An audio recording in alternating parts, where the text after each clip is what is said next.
ntako bisa kuba nyagasana duhamaganga kuri buri munsi kugira ngo tugire neza adukize ku mpuhwe ze. Nyagasani uduhindura uko ushaka. Ku izina ry'Imana Data na Mwana na Roho Mutagatifu, amen. Amahoro bana b'Imana, nimuhumure, Imana iradukunda, ituzaniye agakiza kuri uyu wa gatatu w'icyumweru cya gatandatu gisanzwe tariki 15 Gashyantare 2023.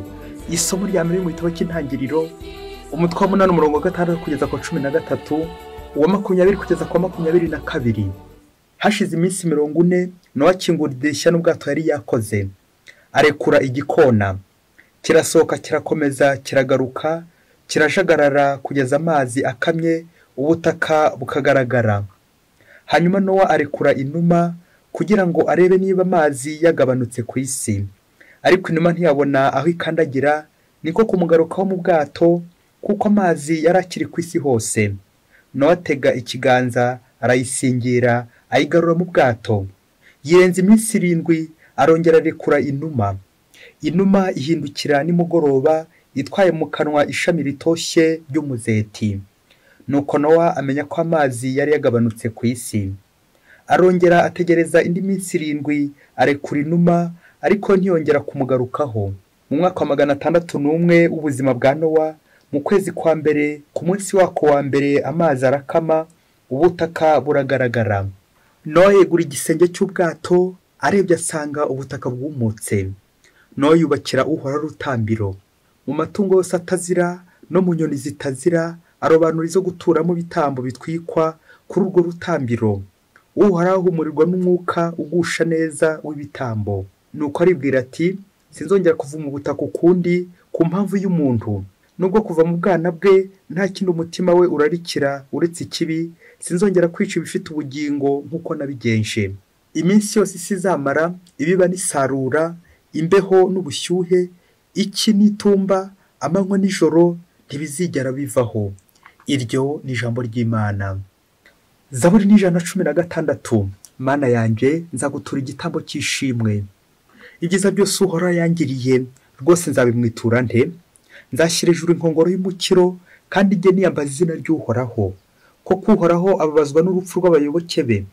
None rero Uhoraho, wagiriye ko ndi umugaragu wawe wabyawe n'umuja wawe, maze umbohora ku ngoyi. Nzarangiza amasezerano ngireye Uhoraho imbere y'iteraniro ry'umuryango we wose, mu ngombe z'ingoro y'Uhoraho, muri wowe nyirizina Yeruzalemu. Mana yanjye, nzagutura igitambo cy'ishimwe. Nyagasani Yesu nabane namwe. Amagambo mu Ivanjili ntagatifu ko yanditswe na Mariko, umutwe wa 8 umurongo wa 22 kugeza ku 26. Muri icyo gihe Yesu n'abigishwa bagera i Betsayida, abantu bamuzanira impumyi bamwinginga ngo ayikoreho. Afata impumyi ukuboko ayikura mu rusisiro, ayisiga amacandwe ku maso, ayiramburaho n'ibiganza, maze arayibaza ati, hari icyo ubona? Impumyi irambura amaso iramusubiza iti, ndabona abantu barasa n'ibiti ariko baragenda. Yesu arongera ashyira ibiganza ku maso ye, undi atangira kubona bigaragara, arakira, abona neza ibintu byose uko biri. Nuko Yesu amwohereza iwe amubwira ati, ntiwinjire mu rusisiro. Iyo ni Ivanjili ntagatifu. Nuko arakira, abona ibintu byose uko biri. Amen, amen, amen. Bakristo bavandimwe, Yesu Kristo akuzwe. Anga tugeze ni kuri buri munsi, Nyagasani agiye guhambera umukiro, nawe agiye kuguha umukiro, twese agiye kudukiza ku mpuhwe ze. Ngaha nawe ube hafi kugira ngo Nyagasani natambuka nawe umukoreho maze ukire. Ninkora kuri Yesu ndakira. Amasomo y'uyu munsi araryoshye cyane, ubwo agiye kutuganisha kuri iryo jambo tumaze kuvuga tutabura hehe mu buzima bwacu ko twahita nyine dupfa, ryitwa umukiro.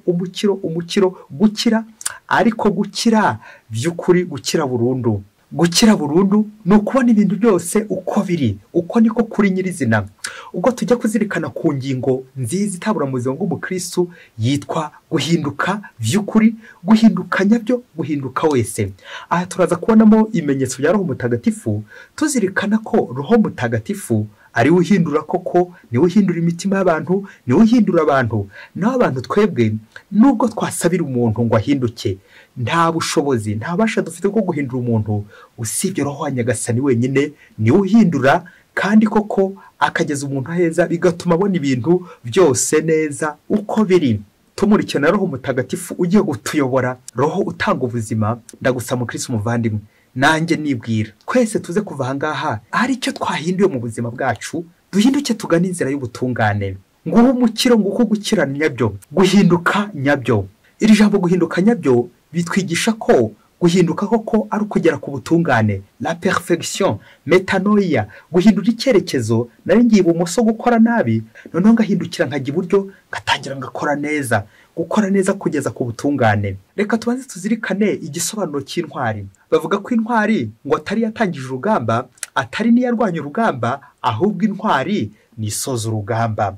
Natwe rero tukazirikana ko turi abakristo, turi ku rugendo, turi ku rugamba, tugomba kurwana hano ku isi mpaka kuzagera mu ijuru. Rero ikibazo kiri muri aya masomo atagatifu ndetse no mu buzima bwacu bwa buri munsi, danger, ni uko abantu benshi bashaka kugarukira mu nzira, bagashaka gukira ibice. Ukibaza igihe bazafatira ibizima, ibice bikaba byinshi ariko nta kizima kirimo. Ngo kuko ubuzima ari ugukira, umukiro nyine ni ukugira ubuzima. Ibyo bizima koko niyo bitaraboneka, umenye ko nta buzima nawe ufite. Amasomo rero arimo gukira, kandi gukira byuzuye ni ukubara kugera kuri karindwi. Tuza kubyumva umubare karindwi wagiye ugaruka muri amasomo uyu munsi, bitwibutsa ko karindwi bivuga iki? La perfection, ubutungane, kurwana mpaka ugize ute? Mpaka utsinze. Uko niko guhinduka nyakuri. Naho guhinduka ibice birangira koko nta kizima kirimo, koko nta buzima buri aho. Mu isomo rya mbere twumvise Nowa uko Imana yamukijije, ndetse nawe nyine akaza kugira abarokora n'ibyo arokora. Uyu munsi muri amasomo turumva amaze iminsi 40 akiri mu bwato. Bwa bwato buzerekeza kuri Kiliziya ya Yezu Kristo, aho dushobora gukirira, aho dushobora kujya ubundi tukaguma aho ngaho tugakira. En dehors de l'église point de salut, muri Kiliziya niho hari umukiro koko. Ngo bwa bwato bwa Nowa mara mu iminsi 40 bigashushanya igihe gihagije kwisubiraho, igihe gihagije cyo guhinduka. Nuko rero tukabona Nowa ari muri ese, ari kugerageza. Uko kugerageza kwa Nowa bikatuganisha nanone ku mukristo uri kugenda agerageza, ari mu nzira y'umukiro. Nowa akagerageza inyamaswa kugira ngo arebe koko ubutaka bwumutse, koko ubutaka hasubiye ubuzima. Uko twumva ari kuri ibikona, uko twumva ari kura inuma igahindukira itwaye akatsi, bisobanura nyine ahantu hatangiye kuza ubuzima. Nyuma y'iminsi 7 nanone akongera akarekura indi numa, iyo ngo noneho ntigaruke. Bisobanura ko noneho ubuzima bwabonetse ku isi, ibiguruka biraguruka. Ku isi hari ubuzima. Iki kimenyetso cy'inuma iguruka igashushanya Esprit Saint qui vivifie, Roho Mutagatifu nyine utanga ubuzima, Roho utanga ubuzima, Roho utanga guhinduka. Ngo iyo mubare 7, Roho w'Imana uduhindura tukaba beza, tugasanga Imana, tukagira ubuzima. Roho Mutagatifu utanga ubuzima. Ngo uko Nowa adacika intege mpaka abonye ahantu hari ubuzima, mpaka ageze ku mukiro, mpaka abonye ikimenyetso Imana imuhereje. Roho wa Nyagasani utanga ubuzima yakwiriye ku isi hose. Ibi rero iyo bamaze kubona ubuzima, iyo bamaze gukira, nta kindi kiba gisigaye usibye gushimira Imana, gupfukama, kurambura amaboko. Nuko rero ugasingiza Imana, uyishimira ibyo imaze gukora, ukayitura n'igitambo. Nk'uko twumvise Nowa yabigenje, gutura Uhoraho igitambo, nabyo muri ibyo Zaburi nawe atuganishaho gushimira Imana, kuzamura inkongoro y'umukiro. Iyi nkongoro igashushanya nanone Ukaristiya. Abakristo bagomba gushimira mu Imana, cyane cyane igihe bagiye mu misa. Iyo tuje mu misa tuba tuje gushimira Imana, aho Imana yadukuye, ya Kiliziya, bwa bwato bwa Nowa, kugira ngo koko dukire, dushimira Imana ko yaduhaye umukiro. Mana yanjye nzagutura igitambo cy'ishimwe. Amen, amen, amen. Ariko gukira tuzirikane ko atari gukira hano ku isi gusa, akabya bindi ngo nta bukire bwo mu masuru, ahubwo gukira no kuzamuka ku Mana, no kubona Imana. C'est la perfection. Gukira nyabyo ni ryari ni mu ijuru. Rero uko ni hano ku isi kugenda nkora imyitozo, ngiye no agenda akora re kuri numa, noneho ariko nanjye ko nkagenda nkira buhoro buhoro kugeza igihe Nyagasani, igihe cy'isarura nikigera, Nyagasani nanjye nzitabe koko ndaseta ibirenge nti ndaje Nyagasani ngoro gushaka kwawe. La perfection, ubutungane, kwishimira umutsindo. Muri evangelii uyu munsi naho harimo umukiro. Roho Mutagatifu arimo atembera, aje kugira neza abana b'Imana. Ngo uyu mukiro watashye ahangaha i Betsayida, ubwo Yezu Kristo akijije impumyi. Uyu mukiro w'impumyi namwe akurikiye neza evangelii, hakubiyemo nyine ibimenyetso bya roho mutagatifu n'amasakamento Yezu Kristo, bya bimenyetso Kristo akoresha kugira ngo dutagatifuze muri kiliziya ye. Turazirikana muri ivanjiri urugendo rw'umwigishwa ugera kuri batisimu kugeza n'ubwo nyine akomejwe, bityo koko akajya mu butumwa Yezu akamutuma. Ubwa mbere ku nshuro ya mbere turazirikana umwigishwa cyangwa ubwigishwa lokatekimena, aho Yezu Kristo afatiriye mpumyi akayivana mu rusisiro, kumuvana mu kivunge, kumujyana hehe mu nzu y'ubwigishwa lokatekimena, kugira ngo koko Yezu atangire amwigishe, amutegure uburyo agiye kumukiza, amwinjize mu muryango w'abana b'Imana. Anacyo kimenyetso cya kabiri twagereranya na batisimu lobatem, aho Yezu Kristo ayisiga amacandwe akanamburaho ibiganza. Iki kimenyetso nanone ubwo iyi mpumyi itabona neza, birashushanya nanone wa mukristo umaze kubatizwa ariko utarakomera, ntarakura. Uyu rero akenshi abakiri kwitiranya abantu n'ibiti, abantu n'ibintu, ntabwo arabona abantu neza uko bikwiye, aracyari muto. Noneho hakaza kuza ikindi kimenyetso cya gatatu, confirmation cyangwa gukomezwa, gukomera muri Kristo. Ubwo Yezu Kristo yongera kuyikoraho, Yezu yongera kwishyiraho ibiganza, kuyisiga no kwiramburaho ibiganza. Ibyo ni ibimenyetso bya roho mutagatifu by'isakamento cyo gukomezwa. Uko no gukura, gukomera, kurundura ya masezerano ya burundu nyine. Wa mukristo bimaze gukomera byuzuye koko. Umuntu wa mukristo ryari, umuntu wa mukristo yamaze guhabwa amasakamento atatu yibanze, batisimu, ukarisya ndetse no gukomezwa. Indi nzira ya kane cyangwa etape ya kane, usibye inzu y'ubwigishwa, kubatizwa ndetse no gukomezwa, hari nanone ubutumwa, kumvira itegeko, kudasubira mu rusisiro. Nuko Yezu amwohereza iwe aramubwira ati ndiwinjire mu rusisiro. Amen, amen, amen, amen, amen. Iyo Yezu Kristo amaze kunkiza, yongera kumbuza kongera gusubira mu bigare, gusubira mu bigare by'inzoga, gusubira mu bigare by'abasinzi, gusubira mu bigare by'abasambanyi, gusubira mu bigare by'indaya, gusubira muri icyo kivunge mu rusisiro. Aho ngaho nyine hashushanya ahantu handuye, hashushanya ahantu abantu batari kugana Imana, hashushanya abantu bibere mu nduruburi zabo aho kugana Imana. Yezu Kristo akansaba ngo njyewe umaze kumwumva, njyewe umaze kumuhabwa, njyewe Yezu Kristo amaze kugira neza, njye mu butumwa njye kumuhamiriza aho iwanjye, mu rugo iwanjye, aho ngaho batazi Imana. Yezu antumye mu rugo iwanjye. Aho ni hehe? Ni mu mutima mbere na mbere. Nguko guhinduka nyabyo ni ukugera iwawe, naho kugenda wamamaza mu bandi ngo Yezu yarangije, Yezu arangije, ariko iwawe mu mutima wawe hakiri babiracika, n'abakira biranya bakiri guhatambuka, uwo nta mukiro urimo.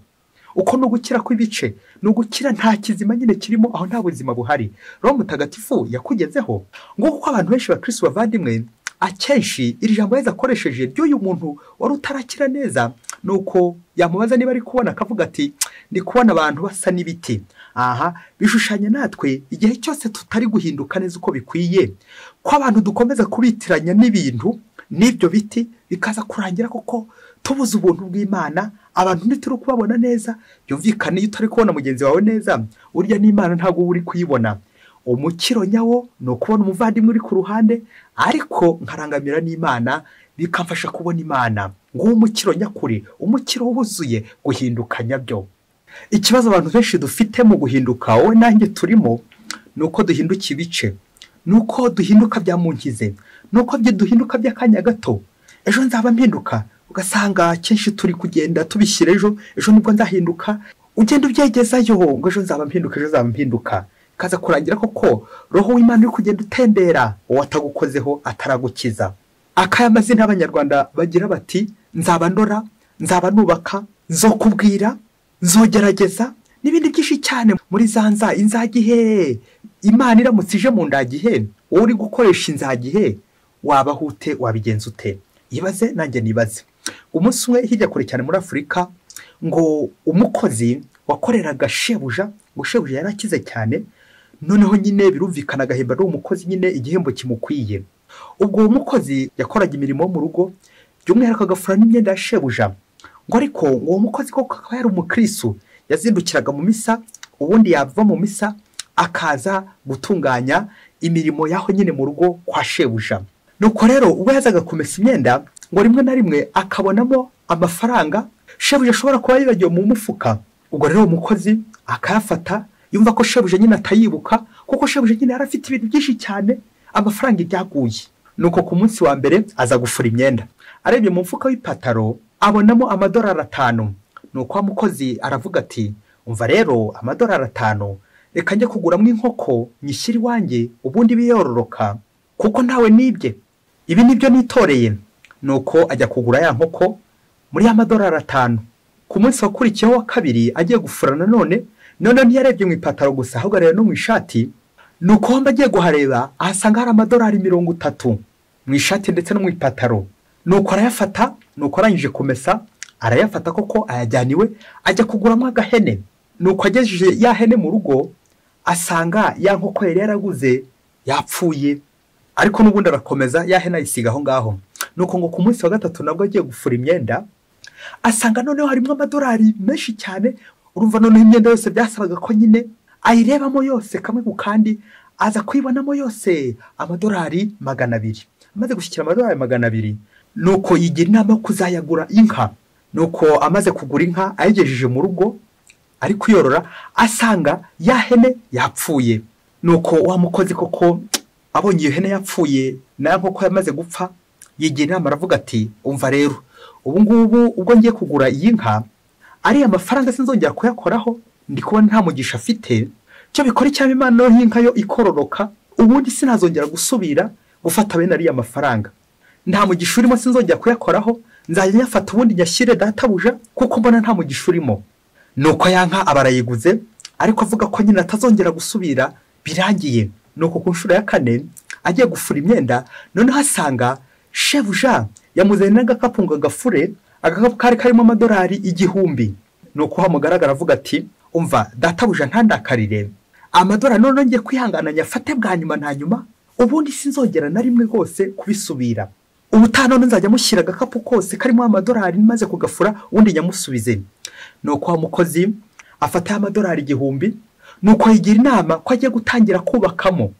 amaze gushyikira amadolari aguramo ikibanza gishyushye kugira ngo azatangire yubake buhoro buhoro. nuko ngo ageze iwe asanga ya nka nayo yapfuye. wa mukozi n'agahinda kenshi aravuga ati ubu ngubu noneho sinzasubira, icyampa ngo iki kibanza koko kizarambe ubundi koko nzacyubake none amafaranga yanjye bwite, noneho kugeza ubu sinzongera na rimwe gukora kuri ayo mafaranga yuriye mu bosi kuko nsanze nta mugisha urimo. ubu ngubu noneho sinzongera nzajya nyifura ibyo mpaye gufura byose, nzajya ndangiza koko muhereze amafaranga yose yari arimo nyamusubize. nuko wa mukozi afatije icyemezo. nuko ku nshuro ya 5 ngo ageze kwa mu bose, ageze mu rugo yumvikana atangiye gukora amasuku asanga icyumba cya shebuja gifunguye.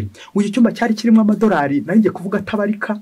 nuko wa mukozi abarayamwashoye yose banza yarabaze kujya ku madolari 5000 birenga, maze akuramo ayashoboye, maze aragenda aravuga ati ubu ngubu noneho sinzongera na rimwe ngiye gushakisha uburyo nagura nk'akamodoka ubundi koko nyishyire mu muhanda ijye gukorera amafaranga, naho ubundi sinzongera kwiba databuja na rimwe.